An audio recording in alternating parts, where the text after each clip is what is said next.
देखो ये मैं हंस रहा हूँ, ठीक है।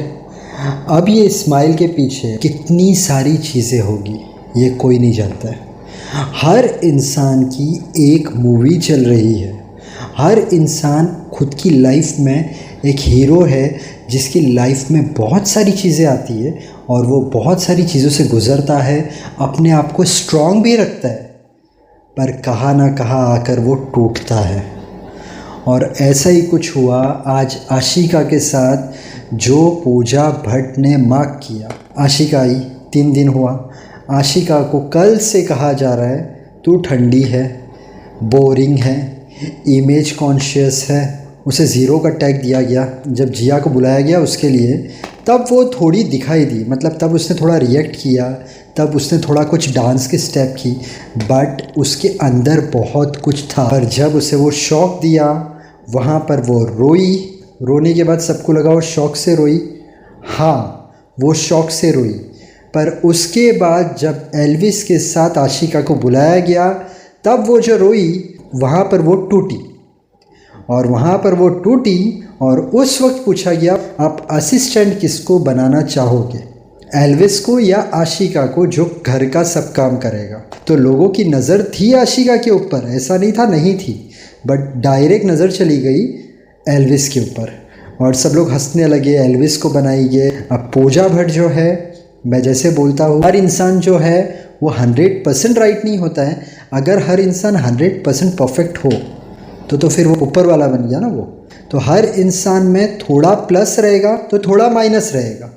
तो पूजा भट्ट ने उसे ऑब्जर्व किया। और कभी कभी क्या होता है मालूम है, हमारे साथ लाइफ में कुछ हुआ होता है, हम कभी कभी क्या करते हैं, सामने वाले को कभी कभी हम देखते हैं कि यार ये जो है ये रो रही, एक टाइम पे ऐसा मेरे साथ भी था। माना कि और कोई रीज़न हो, माना कि और कोई चीज़ हो, पर एक टाइम पर मैं भी ऐसे टूटी थी। ये हो सकता है पूजा भट्ट के साथ, या ये भी हो सकता है कि पूजा भट्ट बहुत ज़्यादा जज्बाती है। पूजा भट्ट ने देखा कि नहीं, वो लड़की अंदर से टूट चुकी है और पूजा भट्ट को बहुत ज़्यादा गुस्सा आया। पूजा भट्ट ने कहा कि मैं तो बहुत छोटी हूँ, तुम लोग महान हो, तुम लोग प्योर हो, मैं डिस्कनेक्ट हो गई हूँ, लोगों को पता नहीं चल रहा है कि वो क्या बन रहे हैं, इंसानियत नहीं है, मेरे दिल ने ये घर को छोड़ दिया, लोगों को ये नहीं पता है कि ये घर के बाहर भी एक दुनिया है, सब अपनी ओन ट्रिप पर चल रहे हैं, किसी को रिश्ते नाते से कुछ लेना देना ही नहीं है। पूजा भट्ट ने ये सब चीज़ें बोली क्योंकि वो अंदर से बहुत दुखी हो गई और पूजा भट्ट को लगा कि यार मैं तो एक अलग इंसान हूँ और ये लोग हैं, ये लोग अलग इंसान हैं, ये लोग को कुछ अलग तरीके से ही दुनिया दिखती है। आज की जो दुनिया है उसमें एक अलग चीज़ें हैं। मतलब उन्हें लगा इंसानियत नहीं है कि वो लड़की है, वो लड़की की हालत ख़राब हो गई है, वो लड़की को बहुत बड़ा सदमा लगा है और तुम लोग यहाँ पर हंस रहे हो। एक्चुअली क्या था, वो लोग का माइंड चले गया था एल्विस की तरफ और वो लोग ने हंसी मजाक में ले लिया था। उन लोगों को दुख था आशिका का, पर डीप में किसी को नहीं पता था। और फलक ने एक बार कहा कि वो टूटी इसके लिए है क्योंकि बाहर भी आशिका को बहुत ट्रोल किया जाता है। पूजा भट्ट ने वो सब चीज़ों को एकदम दिल और दिमाग पे ले लिया। उनका बोलने का मतलब था, अगर कोई इंसान दुखी है तो उस वक्त उसका दुख समझो। लाइफ में ऐसा होता है कि बहुत सारे अनजाने लोग भी होंगे, वो भी कभी कभी आपका दर्द समझेंगे, और बहुत सारे अपने लोग होंगे, उन्हें भी आपका दर्द नहीं समझ में आएगा। हम हंसते हैं, खेलते हैं, पर किसी को नहीं पता है कि हंसने खेलने के पीछे क्या क्या चीज़ें ये बंदा सहन कर रहा है। किसी को जॉब में प्रॉब्लम है, किसी को रिश्ते में प्रॉब्लम है, किसी को बिजनेस में प्रॉब्लम है। सब लोग बहुत बड़ी जंग लड़ रहे हैं। इसलिए हमें कोशिश करनी चाहिए हमसे किसी का दिल नहीं दुखे, क्योंकि आज के ज़माने में ना सबसे बड़ा पाप है किसी का दिल दुखाना। कोशिश करना कि किसी का दिल नहीं दुखाना। अब इसके बाद हम आते हैं मनीषा और बेबिका पर। मनीषा और बेबिका को वो जो जूस के लिए बुलाया गया, उसमें देखो बेबिका जो चीज़ें बोल रही थी मनीषा को कि ये तो खुद को ही समझती है कि यही बेस्ट है, इनकी ज़बान नहीं रुकती है, ये जो बोले वही सही। आप एक चीज़ ध्यान से मार्क करना, बेबिका ने बहुत कुछ बोला मनीषा को, मनीषा चुपचाप सुन रही थी।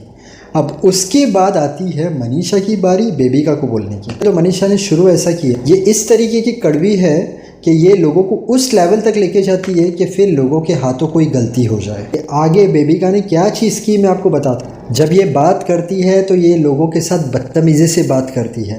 अब आने वाली है वो बात जिस पर देखना क्या होता है। अब सुनना ध्यान से। अब मनीषा ने निकाली वो बात जो बेबिका को कल से किसी के सामने वो जाहिर नहीं कर रही थी, पर बेबिका को कल से पता था कि ये बात निकलनी नहीं चाहिए, ये बात जितना हो सके मैं दबा दूँ।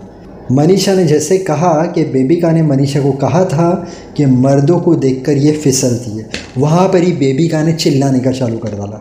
मतलब उसने क्या किया कि मैं ज़ोर से आवाज़ करती हूँ तो इसकी ये बात है, ये दब जाएगी, बात डाइवर्ट हो जाएगी, दूसरी तरफ चले जाएगी, और मुझे लोग बोलते हैं तो, मेरी अपब्रिंगिंग के बारे में बोलते हैं तो।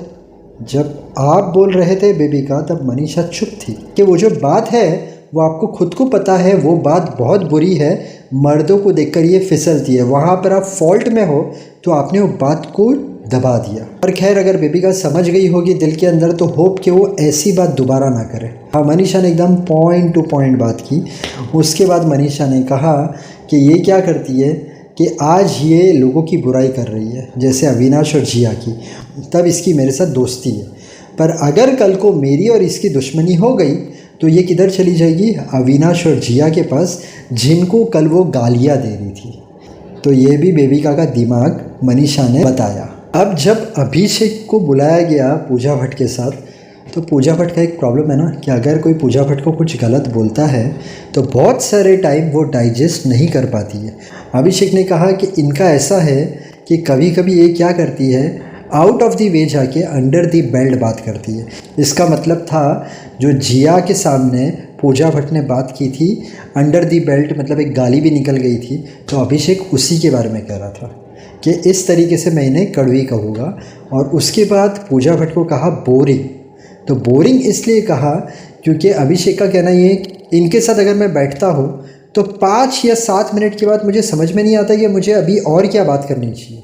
ऐसा होता है ना कि नॉर्मली जो दोस्त रहते हैं वो लोग कुछ भी बात करते हैं, और कभी कभी किसी के साथ हमें समझ में नहीं आता अब इसके साथ और क्या बात करूं, ऐसा होता है लोगों के साथ। पूजा भट्ट को दोनों बात अच्छी नहीं लगी।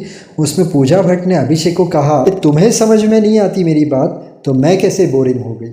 एल्विस ने जिया का नाम लिया था कड़वी बातों में, क्योंकि एल्विस को लगा था कि जिया ने भी पूजा भट्ट के साथ जो झगड़े के दौरान बात की थी वो एल्विस को भी पसंद नहीं आई।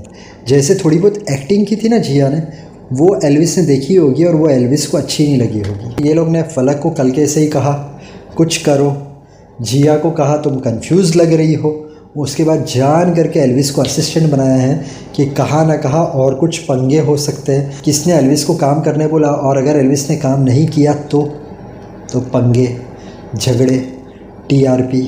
और अलग तरीके से सुनाया कि राशन खा रहे हो, बैठे हो, पर कुछ कर नहीं रहे हो। वो लोग ने ट्राई की कि पूजा और बेबिका का भी कुछ ना कुछ हो, इसलिए पूछा गया पूजा बेबिका को जो टोकती है उससे क्या बेबिका को प्रॉब्लम है।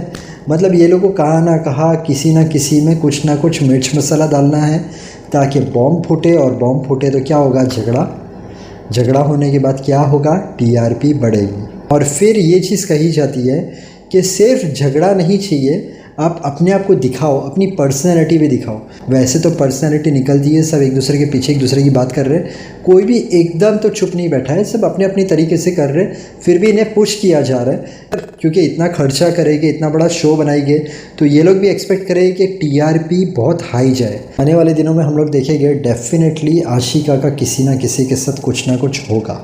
उसके बाद जिया का तो डेफिनेट बेबिका के साथ भी झगड़ा होगा, मनीषा के साथ भी होगा, मनीषा और बेबिका का भी झगड़ा होगा, फलक मनीषा का भी झगड़ा होगा, पूजा भट्ट का किसी ना किसी के साथ होगा। हो सकता है पूजा भट्ट का अभिषेक के साथ झगड़ा हो।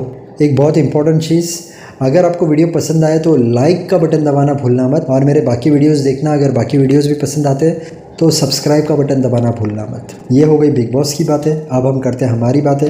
आपको क्या करना है, पूरे दिन में ट्राई करना है 6 से 8 ग्लास पानी पीने की, इससे आपका शरीर अच्छा रहेगा। दिन में 15 मिनट, आधा घंटा, 1 घंटा, जितना टाइम मिले, वॉकिंग, जॉगिंग, थोड़ी एक्सरसाइज, इससे आपका शरीर अच्छा रहेगा। और आपका शरीर अच्छा तो आपकी फैमिली खुश, आपकी फैमिली खुश तो आप खुश, और आप सब चीज़ें अच्छी तरीके से कर सकते हो। मेहनत करते रहना, ऊपर वाले पर विश्वास रखना। अगर आपका कोई काम नहीं हो रहा है, थोड़ा सब्र, पेशेंस, काम हो जाएगा।